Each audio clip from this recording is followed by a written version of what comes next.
Gwanga ndaba ate era naawe ampuliriza obuwuliriza ku WhatsApp. Mukama akuwa omukisa, weebale okwekuumira ku mukutu guno, weebale okubeerako, weebale okugoberera, weebale obutakoowanga kubeerako.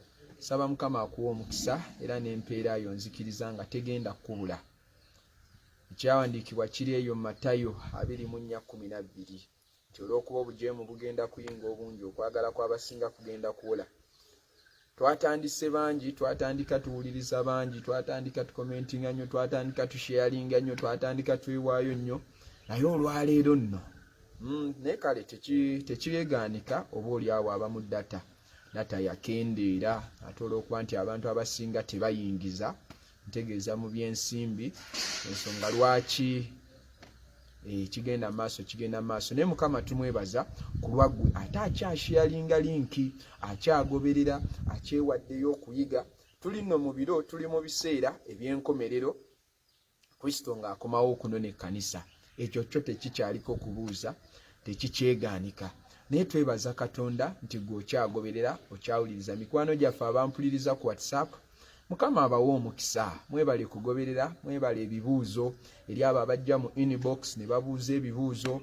Mukama abawa omukisa, nzikiriza nga muganyulwamu ebibuuzo byammwe ate era byanukulwa. Twebaza nno n'Omwoyo wa Katonda atusobozesa.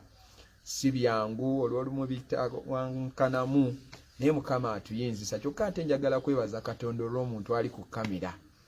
Munnayi batukola bulungi abantu bano, gye twatandikira naawe osobola okujulira.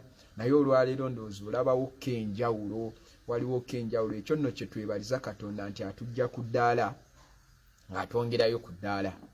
Mu buweereza bwe tulimu oba obuweereza mu empeerereza bwa UCC Naluvule Great Warning Ministries. Naye omwaka guno oba omwaka ogwedde okuva mu mwezi ndowooza gwalinga gwa 6, Katonda yatutumira ekigambo ne bannabbi bangi n'abasumba bangi n'abaweereza bangi nga tugamba UCC Naluvule, you're coming from one level, you're going to another level.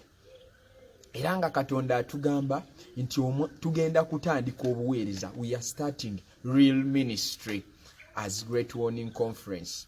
Kati ng'obuweereza bwonna obutandika, we have come nga tuyita mu processes ez'enjawulo, nga tuyita mitendera egy'enjawulo, ne twavula.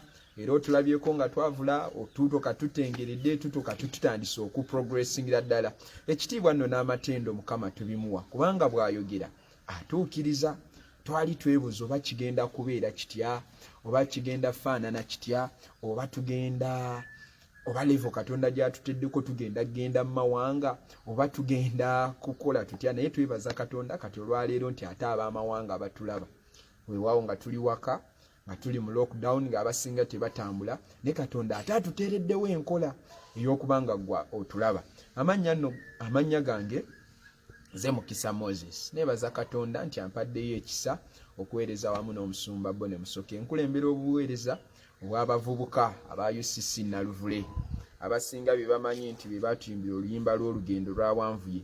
Mukama mwebaza nti atujja ku ddaala erimu, atwala ku ddaala eddala. Mukadde waffe omusumba Bone Musoke olwaleero tetugenda kubeera naye nga kwali nnyo, mulamu nnyo, lwakuba nti nga bwe nagambye olunaku olw'eggulo nti obuweereza bweyongedde okugaziwa essaawa eno, naye ate alina omukutu omulala kwali mu kuweerereza. Kati olwaleero obuweereza bungi.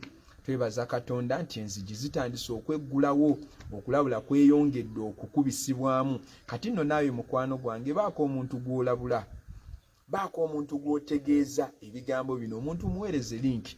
Odiyo ffe tetugaana zitambuza, giweereze mu gurupu endala. Mukama yeebazibwa olwa mikwano gyaffe. Waliwo abali Abu Dhabi, waliwo abali e Saudi Arabia, abaŋŋamba nti munnayi nina gurupu gye ndimu, naye obubaka buno abantu babwesunga, abantu bubakola bulungi, abamu babulokokera nako oli n'akkiriza Yesu Kristo okuba omulokozi we olwa message ezifaananako bwe ziti.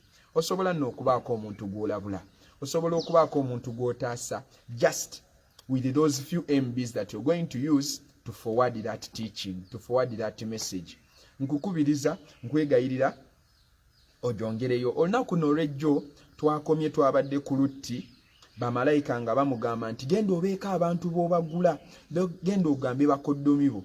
genda ogambe bawalabo, genda ogambe relatives zo, obagambe nti okuzikirira kutuuse. Tuli mu biro, tuli mu nnaku nga Katonda ali mutuwenyaako ng'abaana be, nga Katonda ali mutuwenyaako ng'abakkiriza, ng'ali mutugamba mulabule, mufulume amayumba gammwe, mugende mubeeko abantu be mutegeeza, mubeeko abantu b'okubira essimu. Olunaku lw'ejjo nabadde nkomekera nagambye nti olwaleero okuba essimu, obeeko omuntu gw'okubira omugambe munnange, mukwano gwange, olwaleero nkubye essimu nga sigenda kunyumiza mboozi. Olwaleero essimu eno gye nkubye nina ebigambo bye njagala okugamba. Yesu akomawo. Naye bw'akomawo agenda kukusanga atya? Ogenda kubeera otya? Onaabeera mu Geyeena oba onaabeera mu ggulu? Kubanga twajja ku nsi naye tekiri automatic nti gye wava mu ggulu gy'ogenda okudda. Obeeko engeri gy'olabula mukwano gw'omuganda wo. Kigenda kukola bubi gw'okutuuka mu ggulu kyokka bw'obadde nabo ng'osula nabo mu nju y'emu, ng'obeera nabo mu nju y'emu, naye no bo nga bali mu Geyeena kyokka ng'ate ggwe oli mu ggulu. Onaawulira otya mukwano gwange?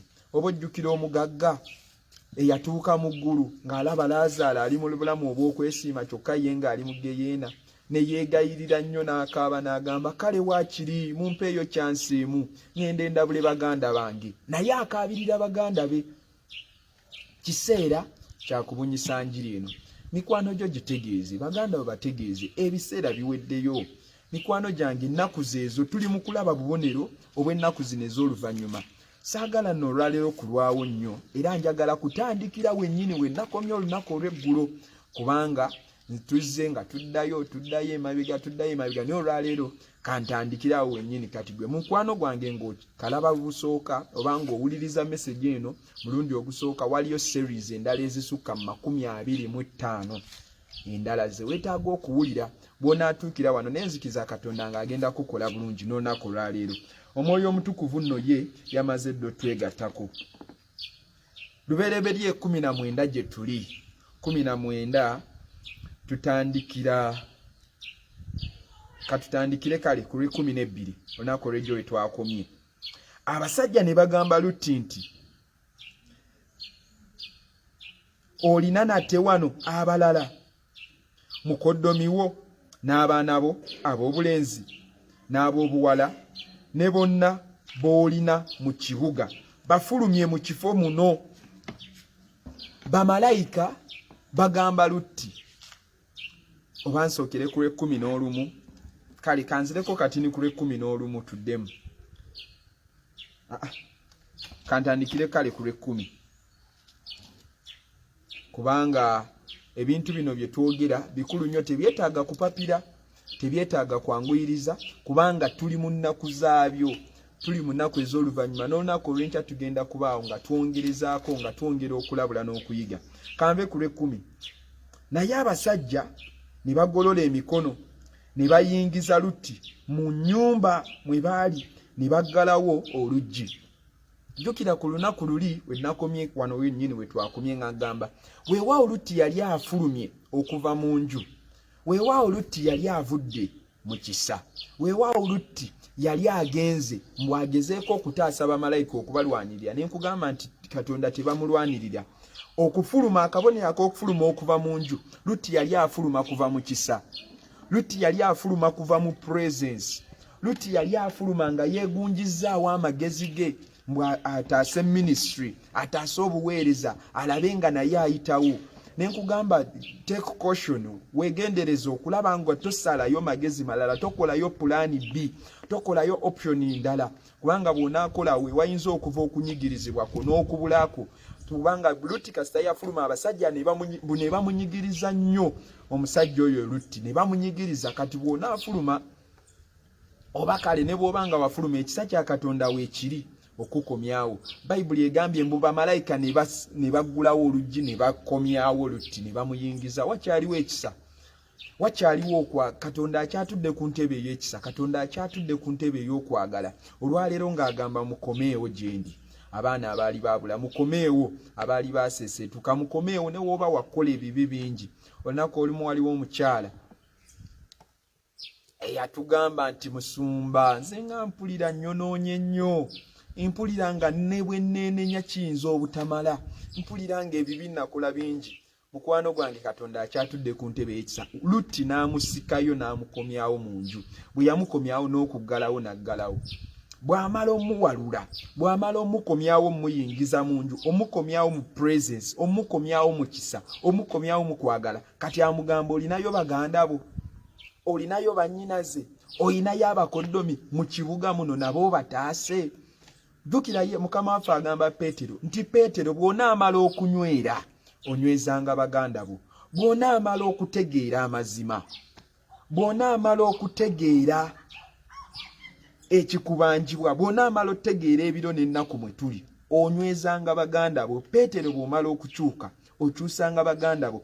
Lutti amala okuggyibwayo okuva ebweru, akomezebwawo mu nju. Malayika amugamba kati Lutti wentandikidde ku 11,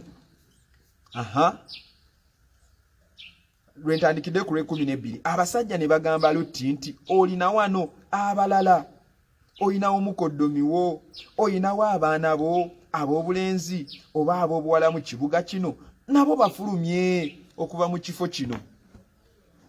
Nga bwe byali mu mulembe gwa Lutti, nga bwe byali bwe bigenda okubeera mu kudda kw'omwana w'omuntu, ng'omaze okulokolebwa, ng'omaze okutegeera ebigambo bino eby'omusana, ng'omaze okutegeera nti aboonoonyi tebagenda mu ggulu. Kati baako abantu b'otegeeza mukwano gwange, baako abantu b'ogamba, baako abantu b'otegeeza naye mukwano gwange, ng'ekintu ekyo ky'okola tekigenda kukutwala mu ggulu, ng'olimba nnyo, ng'okuba nnyo enjawulo. Bw'onaamala okunywera onywezanga baganda bo. Bagamba Lutti olwaleero Katonda atukoleddeyo ekyamagero. Abamu batandise okiraba nti kyamagero eno lockdown gye tulimu olwaleero. Weewaawo enyigiriza mu bulamu obw'omubiri, naye ate mu bulamu obw'omwoyo Katonda atuwaddeyo chance ya kwesendera amazzi. Ku lw'okuzingizibwa tewali mulundi Katonda lwazikiriza, tewali mulundi Katonda lwabaako kyakola n'atasooka kulabula, n'atasooka kuteekawo grace period, n'atasooka kuteekawo mercy period, n'atasooka kuteekawo. Kati olwaleero Katonda ffenna atutadde ewaka, akutadde awaka n'abaana bo, kubanga baabeeranga ku masomero. Omwana akula okuva ku bbeere n'agenda mu kindergarten, oluva mu kindergarten n'amutwalirawo mu boarding mu nursery, n'amutwalirawo mu primary ng'ali mu Kisulu, na wuuyo secondary Kisulu, oluva mu senior 6 n'agenda mu hostel ku campus. Kati omwana nga tafunangako biseera bituula waka na muzadde, kubanga ni maama ozuukuka ku makya nnyo ng'okoye n'omutegeka gwe kasita omuterawo ssente n'omugamba yuyo transport anaakutwala, gwe kasita omukolera buli kimu olowooza ekyo kimala. That is not enough. Kati Katonda atuwaddeyo ekisa, Katonda atuwaddeyo omwagaanya ng'ekkanisa, ng'abakkiriza otuuleko n'abaana bo. Jjukira Lutti bano bamugamba ba relatives b'olinako oluganda nti oyinayoko obategeeze nti obusungu Katonda agenda kuzikiriza. Katonda olwaleero atutadde ewaka ffenna mu families zaffe, mu home cells zaffe, kubanga kati ffe nga UCC Nalve tukuŋŋaanira mu home cells olwaleero. Amaka ag'enjawulo gakuŋŋaana ne gafuna ekigambo. Era bw'oba tolina home cell ng'oli memba we Naluvule, kukubiriza funa home cell, funa mu region yo bwe mukuŋŋaanira musobole okulya ekigambo. Kati Katonda atuzizzaayo ku kkanisa eri eyasooka, tukuŋŋaane nga family, okuŋŋaanye abaana bo obaliise Bayibuli, obabulire abaana nti bannaye waliyo geyeena, waliyo eggulu. Bino ebintu by'obwa Katonda bya nnamaddala. Lutti bamukubiriza. Wano nduddewo nnyo ne kanveewo. Bwe bamugamba Lutti oyinayo baganda b'abalala, oyinayo abalala, kale gwe omaze okulokoka, gwe tumaze okukuyingiza munda, gwe kale tukakasa tukufunye, otaasiddwa, kati oyinayo abalala. Bw'omala okutegeera amazima, Bayibuli egamba ebuuza ekibuuzo nti ani akoleza ettabaaza ye ate n'agibikka. Wafuna omusana Mukama mulungi, wategeera ebigambo bino eby'omusana, naye ng'obibisse nnyo, ng'obisirikidde nnyo Lutti.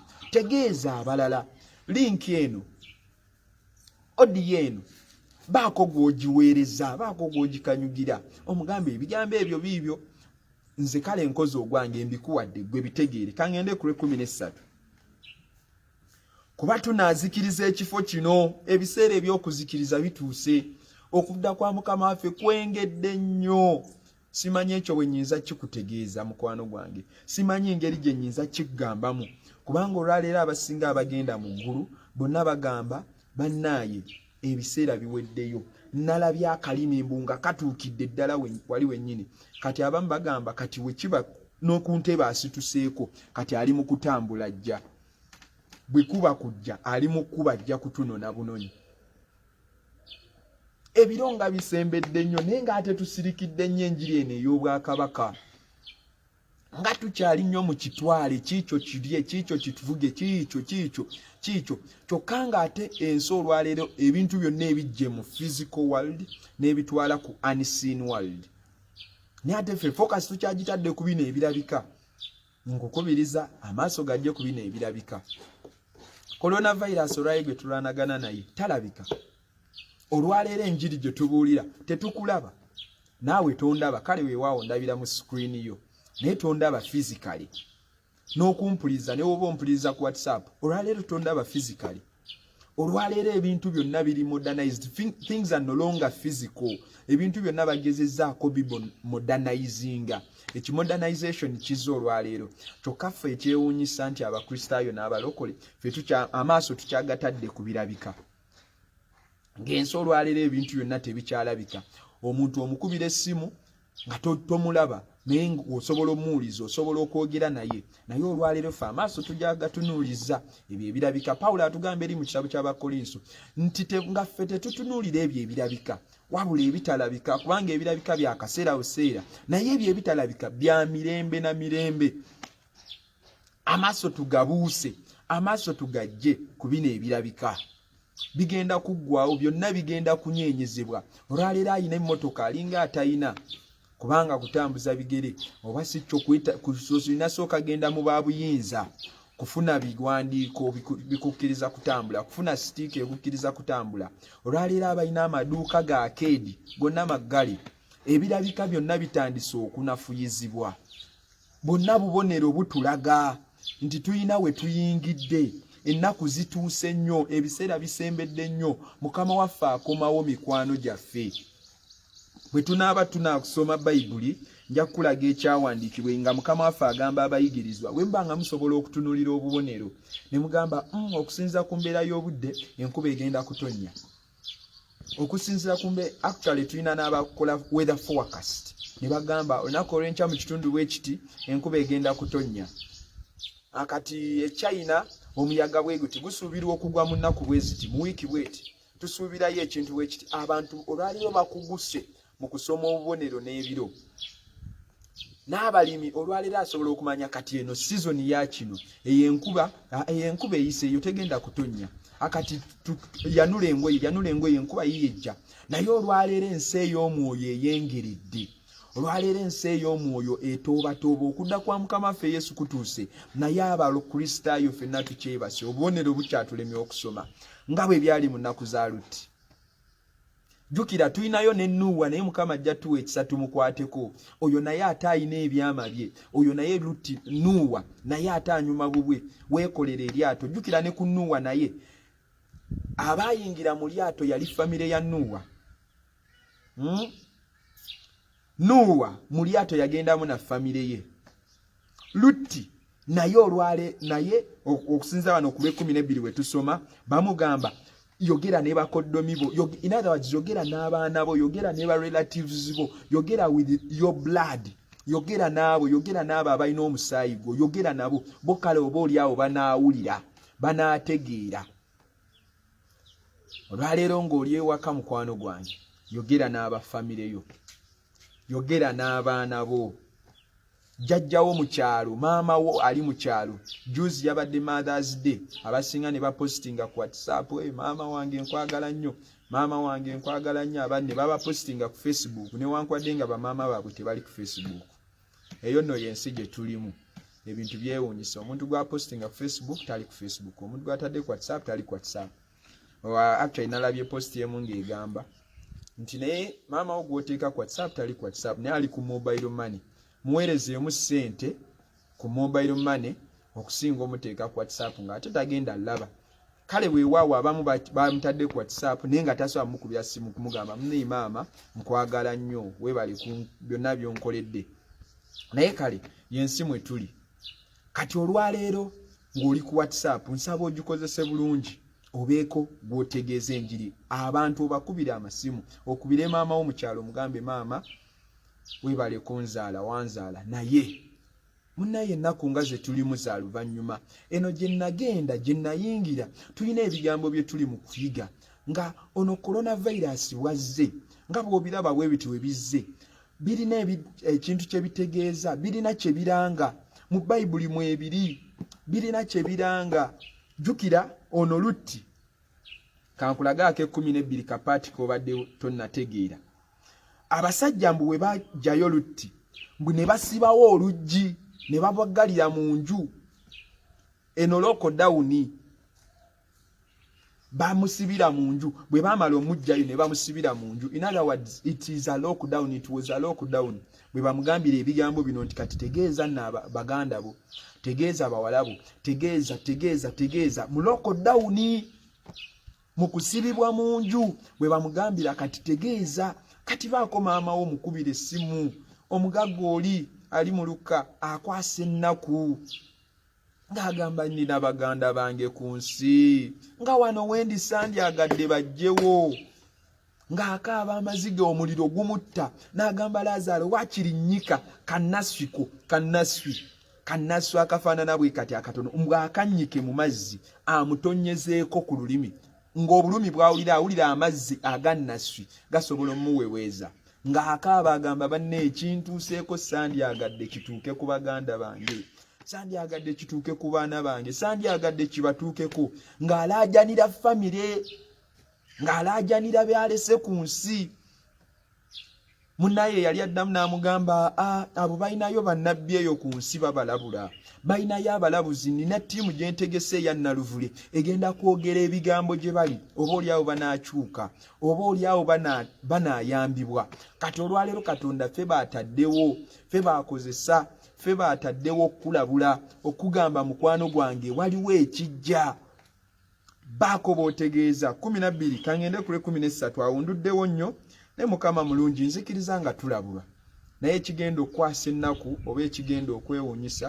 wekulira ebigambo ebifaananako bwe biti oleme kubaako kyokola kubanga Bayibuli etukubiriza temuba bawulizi bulizi ba kigambo naye mubeera abakozi beera omukozi w'ekigambo baako omuntu gw'okubira essimu baako omuntu kale gw'okubira essimu omutegeeza omugambe mukwano gwange ekyamazima ennaku zitulimu mbi olwaleero bayirawo Katonda atwadde platform ennungi nti abantu abasinga already balina fear mu mitima gyabwe abantu abasinga kibalaba ekigenda mu maaso nabo babadde tebakisuubira kati olwaleero buli omu ayinamu mu ye instinct emugamba there is something coming kati gw'obanga afukirira already ettaka ekkabali oba just onazaako bunazi okumugamba munnaayo kino kyekiseera ekyokulokoka ekigambo bwe kijja kigenda kuba kiyitawo mangu kyentegeeza mu kyo kwata essimu yo baako omuntu gw'otegeeza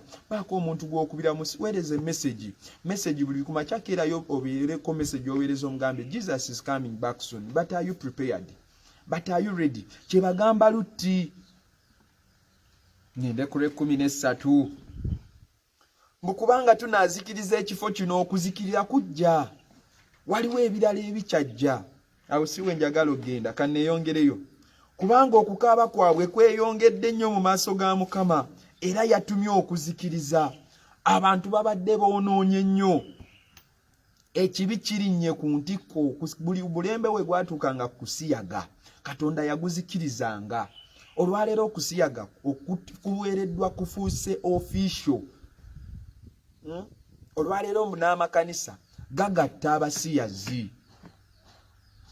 oba kiyinza kulabika kitya nga olina omuntu gw'okuzizza akuzaala baggwe akuze gwamuliisa gwamunywesa gwakola atya byonna n'akula n'alyoka akola ekintu ekiri very awkward and weird mpulira abantu bangi nga boogera bagamba teyandibadde gundi oyo kale singa abadde mulala nandikigumiikiriza naye oyo omwana oyo omwana oyo gwe nnyambye okuva ku zero n'ayogera bw'atyo n'ankola bw'atyo n'alyoka nvaamu ku ssaawa ensembayo. Kati be bantu nno Katonda n'akukulaakulanya n'akuwa omukka n'akuwa buli kimu kubanga omukka tetugusasulira. Oli n'akeera ku makya n'agamba teri Katonda. Era bino amateeka gonna agateekebwawo nti omusajja alina kwebaka na musajja munne na mukyala. Kati bo ne babikyusa ne bagamba osobola okwagala kyonna ky'oyagala. Ne bw'oba oyagala mbwa osobola okwebaka n'embwa. Abazungu tubirabye mawanga agakula Katonda waabawadde omukisa n'ettutumu ne bakolamu obukozi birala. Ne beegunjizaawo amakubo amalala. Ne beekolerawo bakatonda abalala. Ne balyoka boogera nti teri Katonda. Ne balyoka batandika okusiyaga. Oli singa obadde olaba amawulire oba singa obadde ogoberera social media platforms ez'enjawulo oba singa osobola ogenda ne ku YouTube bino gyebiri oli ng'awasa embwa doogo D-O-G oli n'agiwasa n'agamba ono ye mwami wange ono ye mukyala wange embwa oli n'akola embaga nga naye agikola ne kapa cat C-A-T n'awasa kapa. Katonda oba waatunulira ebintu ebyakola alowooza ki? Olowooza oba olowooza bw'atunulira omuntu gwe yatonda mu kifaananyi kye? Tewali kitonde ku nsi. There is no creature on earth that is in God's image. Tekiriyo. Naye omuntu gwawadde amagezi nga ne bamalayika mu Zabbuli ey'omunaana bagamba naye omuntu kye ki? Gwe Mukama okumuwa ebyo byonna omuntu kye ki? Ng'omwagadde nnyo, ng'omufuddeko nnyo, ng'omuwa ne bamalayika bamukuume, ng'atokkiriza kabi konna kutuuka ku muntu. N'alyoka akudisappointinga bw'atyo. Kati olwaleero obubi bulinnye. Katonda ayagala zikiriza. Ne bw'aba anaazikiriza abaako abatukuvu bagamba nti teekateeka ennyumba yo. Baako b'otegeeza, baako b'ozigula, baako b'obikkula ku maaso bategeeze ennaku za luvannyuma. Ebiseera biweddeyo. Obusungu bwa Mukama bulinye bugenda kuzikiriza. 14 Lutti afuluma. Lutti n'afuluma n'ayogera ne bakoddomi be abaawasa bawala be n'abagamba nti mugolokoke muve mu kifo kino kuba munnaazikirizibwa eba ekibuga kigenda zikirizibwa. Lutti afuluma mbu omulimu agukola nga naye Mukama bwe nzikiriza bw'ogenda okikola kye nkugambye. Nzikiriza nga togenda kujeema, ogenda kikola. Obeeko omuntu gw'otegeeza, obeeko omuntu gw'okubira essimu, obeeko omuntu gw'oweereza linki eyo, obeeko omuntu gw'ogamba. Lutti bw'abaweereza wulira olw'ekkumi badde sinnalumalawe. Muve mu kibuga kubanga Mukama anaazikiriza. Akatundu akasembayo mbu naye yalinga asaaga eri bakoddomi be. Lutti yennyini eyali abuulira enjiri mbu yalinga asaaga gye bali. Naye yabuuliranga enjiri oba oliawo nga tabikakasa, oba oliawo nga tali siriyasi. Yagamba naye nno mmwe mwenno Katonda agenda kudda, Yesu akomawo mmwe. Nga naye Lutti tali siriyasi. Mukwano gwange bw'oba oyogera ebigambo bino, bw'oba olabula ku mulundi guno beera siriyasi. Weewaawo osobola okuba nga walwawo okukikola, but it is never too late. Katonda akyatudde ku ntebe ey'ekisa, asonyiwa, alokola, ate era awonya. Okyasobola. Tofaanana nga asaaga mu bigambo bino kubanga biri siriyasi. Wano waliwo obulamu n'okufa. Nze ndina ekintu ekintiisa mu bulamu bwange, kwe kugenda mu Geyeena. Bw'ogenda mu Geyeena bw'oti, Bayibuli egamba mirembe na mirembe, generations forever and ever, ng'oli mu muliro ogutazikira. Kuba ekifaananyi abasinga ndowooza baali bafumbyeko, oba ne bakwata omukono gwo ne bagunnyika mu ssigiri, ne baguteeka mu ssigiri okumala eddakiika 2 nga bakutadde bwe bati mu ssigiri, omukono nga baguli mu gufumba mu ssigiri. Oyinza kuwulira bulumi bwenkana ki okumala eddakiika 2 omukono gwo ne bagukwata ne baguteeka ku ssigiri oba ne baguteeka mu ssigiri.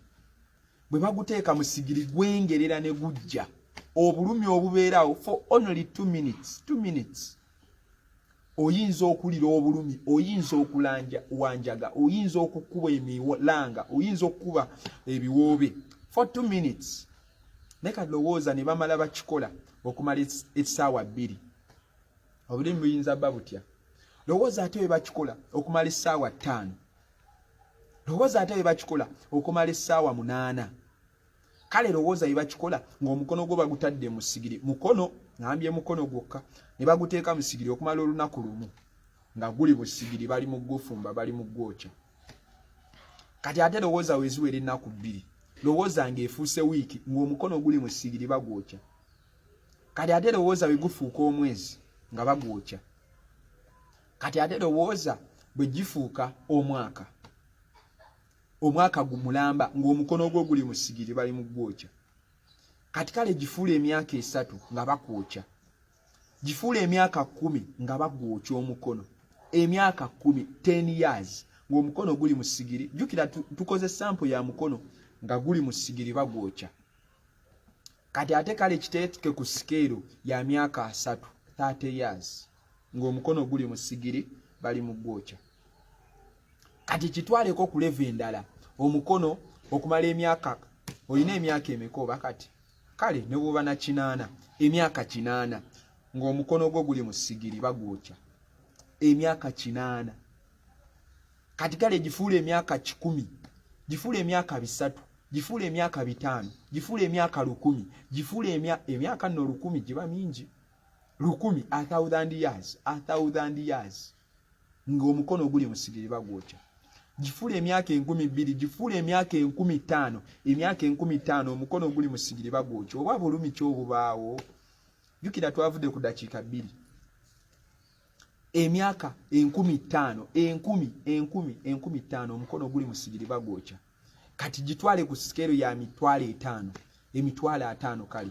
Tugende ku kakadde kamu, emyaka akakadde kamu, emyaka obuwumbi, kati genda mu buwumbi, emyaka obuwumbi 1000 ng'omukono guli mu sigiri bagwokya. Kati that is how it is going to be. Bw'omala n'osimatuka n'ogenda mu Geyeena. Emyaka obuwumbi 1000, obuwumbi 1000 mu butabalika, mu katabalika ng'oli mu kwokyebwa. Oba obulumi buba bufaanana butya? Oba okukaaba kuba kufaanana kutya? Oba oli mu state ki ng'ate n'omuliro teguzikira. Guno omuliro oguba gwokya teguzikira. Kyokka ate n'omubiri gwe bwokya nagwo tegufa. Kubanga omwoyo tegufa. Omwoyo gwe bwokya tegufa, omubiri gwe bwokya nagwo tegufa. N'omubiri nga teguzikira. N'omuliro nga teguzikira. Oba obulumi obubaawo buba bwenkana ki?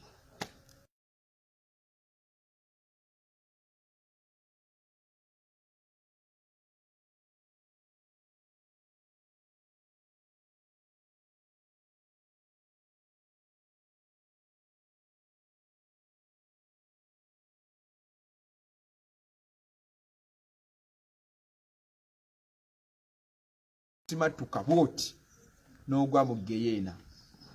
Kyova olaba tebyetaaga kusaagiramu. Mbu Lutti n'afaanana ng'asaaga gye bali. Tebyetaaga kusaagiramu. This is life eternal. Buno obulamu butaggwaawo. Kyokka Katonda n'amala akuyamba n'ogwa ku good side, n'ogenda mu ggulu kyentegeeza.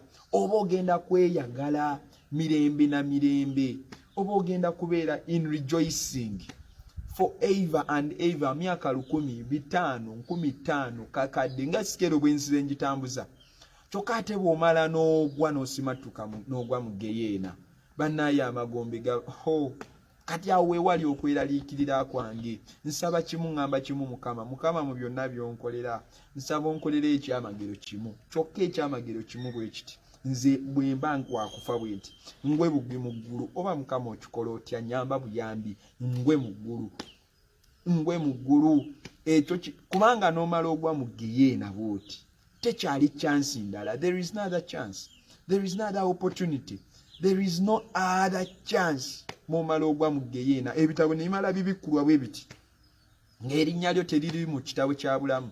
ebitabo ne bimala bibikula bwe biti ne bagamba agundi gwe walimbanga nnyo gundi gwe tewawanga kimu kya 10 nedda wabalatanga nnyo kiki ekyo ekiyinza okubanga kikulemesa kiki ekyo ekiyinza okubanga kikuziiza ng'ogamba nze obunafu bwange nze omuntu wanyiiza simusonyiwa oyo ye sijja musonyiwa oyo ye nasalawo nasayininga siri musonyiwa ekyo nakyakimanyi ate saagala n'abyogerako sijja musonyiwa kati obutamusonyiwa ekibuuzo emyaka 50 1,000 5,000 3,000 emeka gyonna mention it ng'oli mu muliro bakwokya nga bwensikero bwenze njitambuza just because you failed to forgive just because you failed to reconcile walema okutabagana just lwakuba nti walemwanga okujjako ekimu eky'ekkumi nga bw'ofuna emitwalo 5 ng'oteekeddwa okujjako 15,000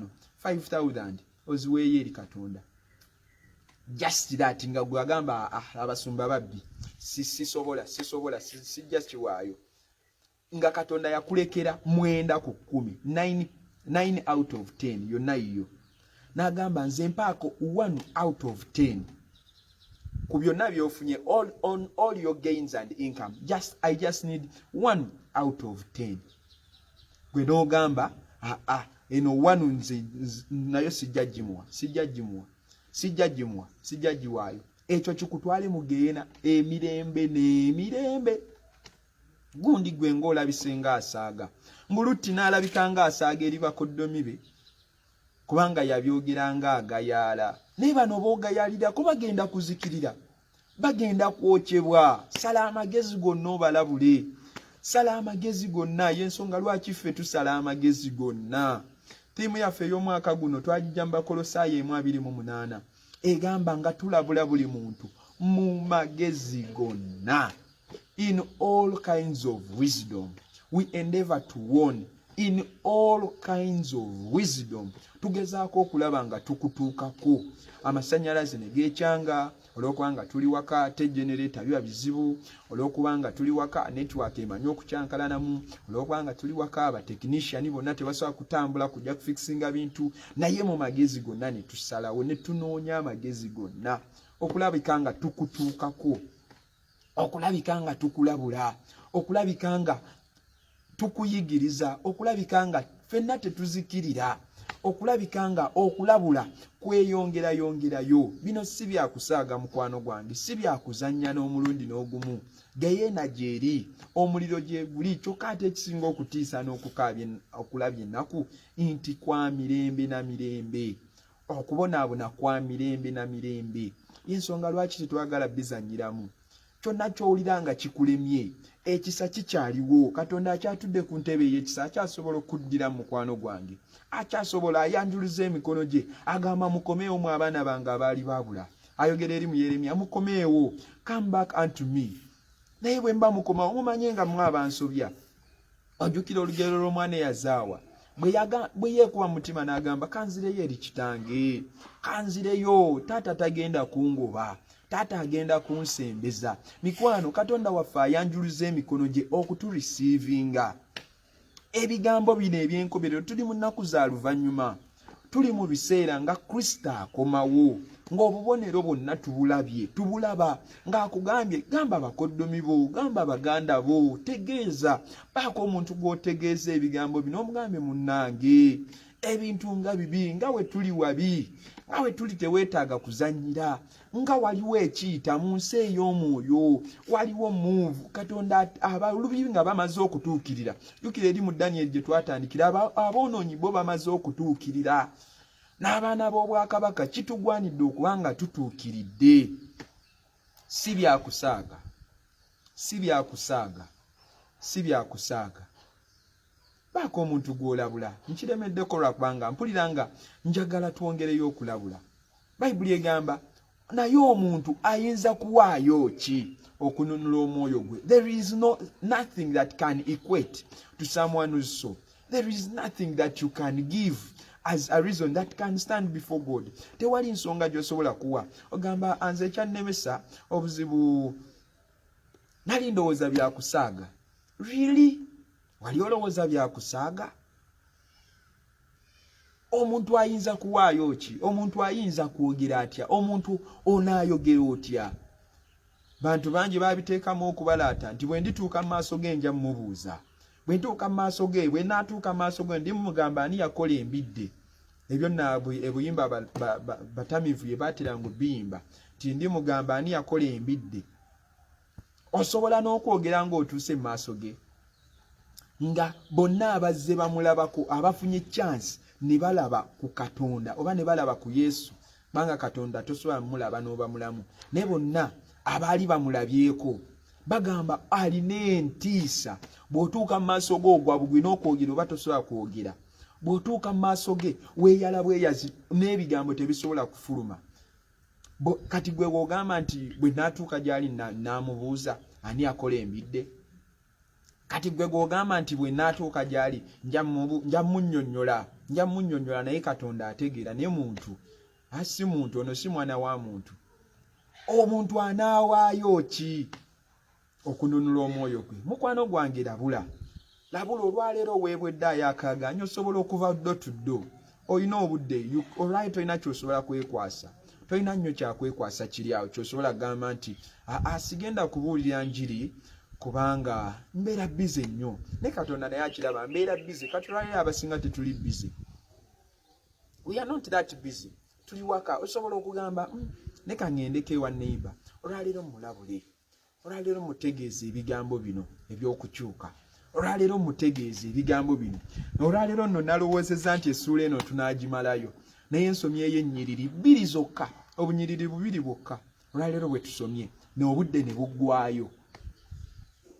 Katonda atubanja agambye Lutti, oyinayo baganda bo, oyinayo bawala bo, oyinayo abatabani mu kibuga kino, oyinayo abakoddomi, bategeeze. Kubanga Katonda yasuubira wandisoose kutaasa abo abakwetoolodde, wandisoose kubuulira njiri maama wo, wandisoose kubuulira njiri kitaata wo, wandisoose kubuulira njiri baganda bo. Tewali nsonga lwaki mu kika gwe kaabeera omulokole. Tewali tekinyuma, togenda kunyumirwa ggulu ng'oli mu ggulu mu kwesiima. Ng'oli mu kwesiima, that is bw'onaaba otuuse. Ng'oli mu kwesiima ng'abaana bo your biological children bali mu geyeena bazikirira. Lutti mbu n'alabika ng'asaaga bwe yayogera ebigambo bino. Tofaanana ng'asaaga mukwano gwange, tofaanana ng'asaaga bw'oba obuulira ebigambo bino. Kanneeyongereyo ndowooza olunyiriri lumu bwe tunaakoma.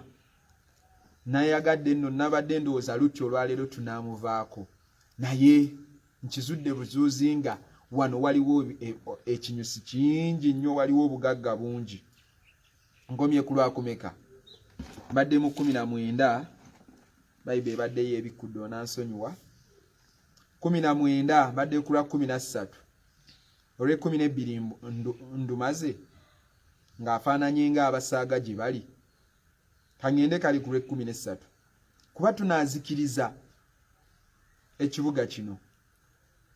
Mbadde ku lwa 14 olwe 14 lubadde luwedde. Lutti n'afuluma n'ayogera ne bakoddomi be. Onansaasira Bayibuli y'Oluganda ensumbuwa ntera kukozesa ya Luzungu, ensonga lwaki mbiddiŋŋana. Naye yalinga ng'asaaga. Mbadde ngenda ku lwa 15 olwe 15. Awo bwe bwakyenkya bamalayika ne bamwanguyiriza Lutti.